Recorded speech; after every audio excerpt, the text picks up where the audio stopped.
সারা শরীর ব্যতীত হওয়ার প্রয়োজন ছিল, ততরূপ একজন মুসলমান বিশ্বের কোন একজন নাগরিক যদি ক্ষতিগ্রস্ত হয়, তোমার শরীর জানুর খায় ওঠার দরকার। কারণ আফরিন যে জওহারান যখন হযরত আদম আলাইহিস সালামকে বানানো হয়েছিল, যখন আদম বানানোর ক্ষেত্রে যে মাটি আল্লাহ ব্যবহার করেছিলেন, সেই মাটি এক জায়গায় ছিলেন না জায়গায় জায়গায়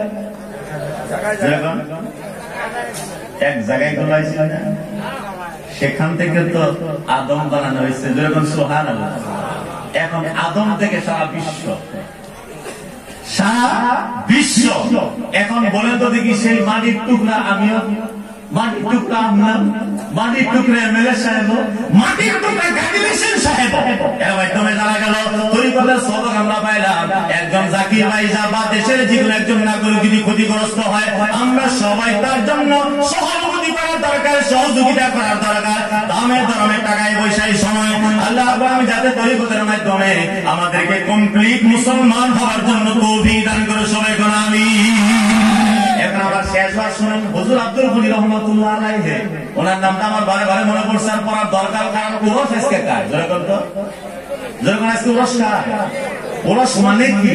ওরস মানে হলো মহান রাব্বুল আলামিনের সাথে মিলনের শুভাকক্ষ, সুন্দর সময়, সোনালী টাইম, যেরকম সুবহানাল্লাহ। এই রাত্রে বা এই মুহূর্তেই আল্লাহর সাথে বান্দার মুলাকাত হয়েছেন।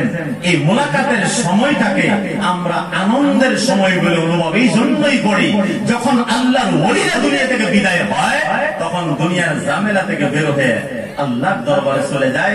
এখন আমাদের হয়ে উনি খালি দুআই করবে আর দুআই করবে, যেরকম সুবহানাল্লাহ। আর কোন ঝামেলা আছে দুনিয়াতে এখন করতে পারে। এই জন্যই সুরাকণ্ঠটাকে, এই সুন্দর সময়টাকে মানে আনন্দের সময়, যেরকম সুবহানাল্লাহ। কিন্তু এর ভিতরে আমরা বন্দামি করতে পারবো না, যে বন্দামের জড়িয়ে ইসলাম বদনাম। এই যে আব্দুর রহিম সাহেব কিবলা কুদ্দিসা সিরুল আজিজ, এখানে খালি তরিকতি চলায় না শরীয়ত চলায়, যেরকম। কারণ উনি জানে যে শরীয়ত তরিকতের ভাই আর তরিকত শরীয়তের ভাই, দুটোই একই, যেরকম সুবহানাল্লাহ। এই জন্য এখানে দেখেন, এখান থেকে টাকা পয়সা নিয়ে এই যে 1-2 হাজার ছাত্র আজ অব্দি উনার আন্ডারে বলছি, আলেম উলামা হওয়া শেষ, মুফতি আলে কেরাম হওয়া শেষ, যেরকম সুবহানাল্লাহ। এই যে মাদ্রাসাতে বিনা পয়সায় সার্ভিস উনি দিচ্ছেন, কিতাব থেকে শুরু করে বিনামূল্য খাদ্য, বিনামূল্য যেটা গ্রন্থ বন্টন করা হয় ছাত্রদের সিলেবাসের মাধ্যমে, এই সমস্ত আন্ডারে হয়। এখন মানুষ দূরে থেকে দেখতে খুব দেখে হুজুর তো টাকা কামাইছে লাখ লাখ কোটি কোটি টাকা, কিন্তু ওদেরকে একটা দায়িত্ব দিলাম, আপনারা সকালে 1 ঘন্টা বিকালে 1 ঘন্টায় মাদ্রাসায় পড়বেন। আইসে বসে দেখবেন যে রুটিনটা কিভাবে চলছে, এদেরকে কি কি দেওয়া লাগে। আমার দ্বারা তো 5 জন ফ্যামিলি চলে না, বিবির ডাক খাওয়া লাগে, বিবির কথা শোনা লাগে। আর এখানে 150 থেকে 200 ছাত্ররা ভাত খায়, রুটি খায়, ডাল খায়। এখানে কি আব্দুর রহিম সাহেব সুন্দর ভাবে আমাদের ঘুম ঘুম করে? হুজুর আব্দুল গনি কোন সময় ছিলেন? বুড়িগাঁও কে ছিলেন? বুড়িগাঁও দিল্লির মানুষ ছিলেন, বুড়িগাঁও বোম্বের মানুষ ছিলেন, বুড়িগাঁও সারা ইন্ডিয়ায় ছিলেন। বুড়িগাঁও কোন রাজ্য না, বুড়িগাঁও কোন স্টেট না, বুড়িগাঁও কোন ডিস্ট্রিক্ট না, বুড়িগাঁও কোন রাজধানী না, বুড়িগাঁও কোন ব্লক না, বুড়িগাঁও কোন পঞ্চায়েতের অফিস না। তারপরে বুড়িগাঁও সবাই ছিল, বুড়িগাঁও এমন একটা জায়গা ছিল আসলেই বুড়িয়া ছিল, এরকম কি ছিল।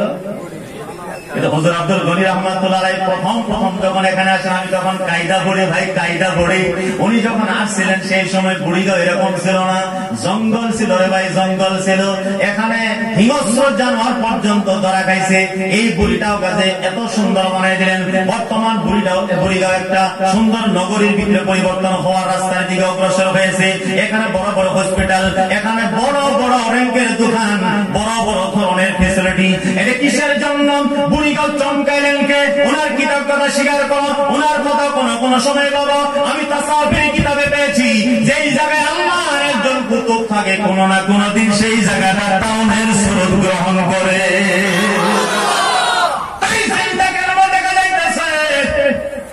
এলাকার জঙ্গলা জাংলি নাই, কত সুন্দর পরিবেশ, মনোরম পরিবেশ। আল্লাহ রাব্বুল আলামিন আমাদেরকে কত সুন্দর জায়গাতে করছে। আমার কাছে লাগতেছে আমরা দুনিয়া থেকে বিদায় হওয়ার পরে এই জায়গাটা যে কত উন্নত হবে আর কত সুন্দর হবে, সেটা আমাদের অন্তরের ভিতরে সুপায় হয়ে কবর দেশে ছেড়ে যাওয়া লাগবে। আল্লাহ আমাদেরকে তাসাউফের জ্ঞান দিতে তৌফিক দান করুক, সবাই জোরে বলুন আমিন। বাকি থাকলো ভাই, আউলিয়া কেরামের সাথে কোনোদিন কেউ মস্কারি তিরস্কারি করবেন না। যদি আপনার মনের মতলব নাই তাহলে আপনি বাড়িতে বসে থাকেন। আল্লাহ রাব্বুল আলামিন হাদিসে কুদসির মাধ্যমে বলছেন, আউলিয়াদের সাথে যদি কেউ ছেড়ছাড় করো, আউলিয়াদের সাথে যদি কেউ বেয়াদবি করো, আউলিয়াকে যদি কেউ কটাক্ষ করো, আউলিয়ার সামনে যদি কেউ কথা বলো, শুনে রাখো, আউলিয়ার হইয়া লড়াইটা আমি আল্লাহ করব, আউলিয়া উত্তর দেওয়ার দরকার না। তাই হুজুর আব্দুল গনি রাহমাতুল্লাহ আলাইহি এলাকার বিদেশে বড় বড় রঙের বুজুর্গান এবং বড় বড় র‍্যাঙ্কের অফিসার যারা এখানে আসতো, ওনার সম্মুখে ফকির হয়ে বসে যাইতো, ওনাকে সবাই মানত। এখন পর্যন্ত ওনার রোজা, ওনার মাজার শরীফ সাক্ষী হয়ে এখানে রয়েছেন বিদ্যমান।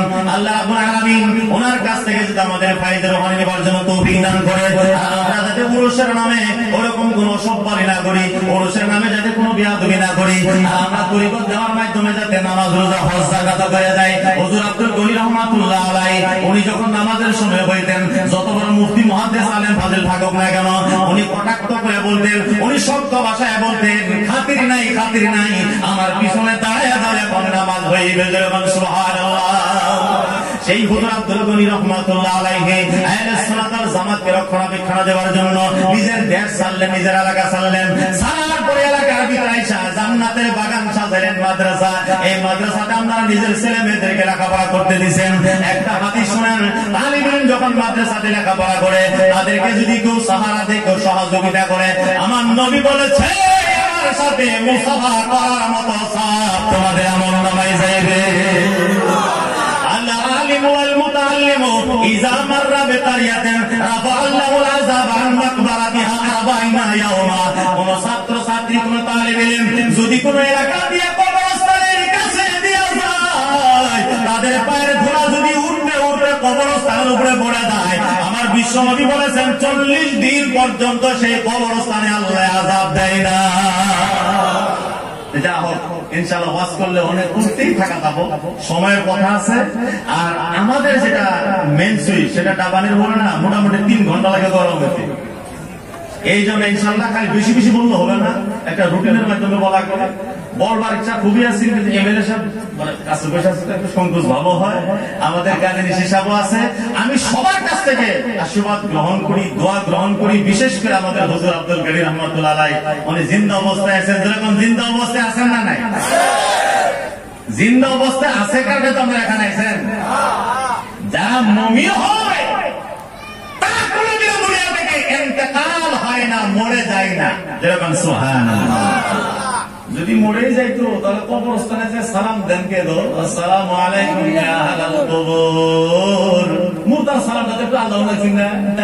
আমার মতই সালাম দেন কবরস্থানে যায়। আর ইনারা তো মুমিন না, কামিল মুমিন।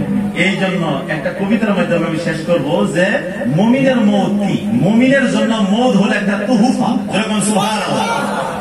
মুমিন যখন মরে যায় না, মরার পরে কবরে যায় ভাবে আমি আর 1.5 বছর আগে মারা গেলাম না, আমি আসিলাম কোন জায়গায়? আল্লাহ তুমি আমার 2 বছর আগে কেন মৌত দিলা না? যেরকম সুবহানাল্লাহ।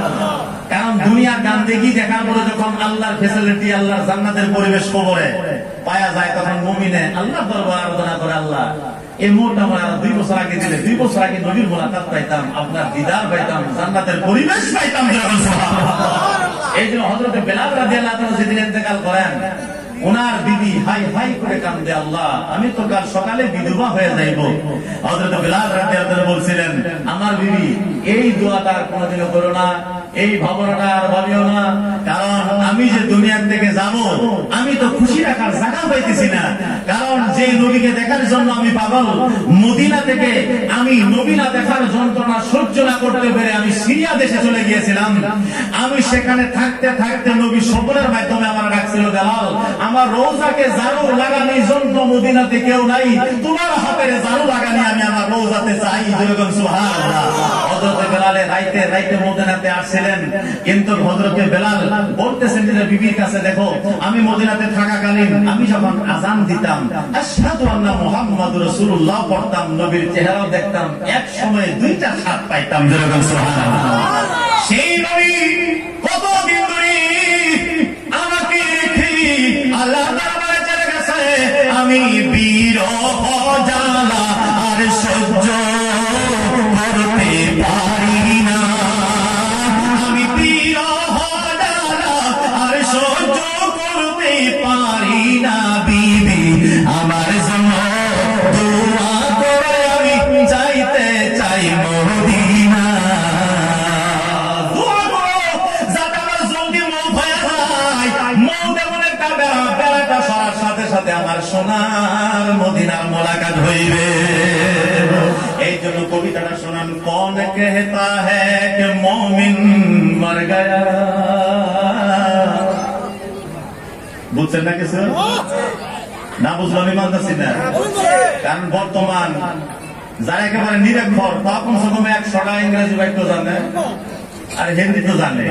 এই জন্য এখন আমরা ভিতরে ভিতরে উর্দু কিছু ঢুকানি আরম্ভ করছি, যেরকম সুবহানাল্লাহ।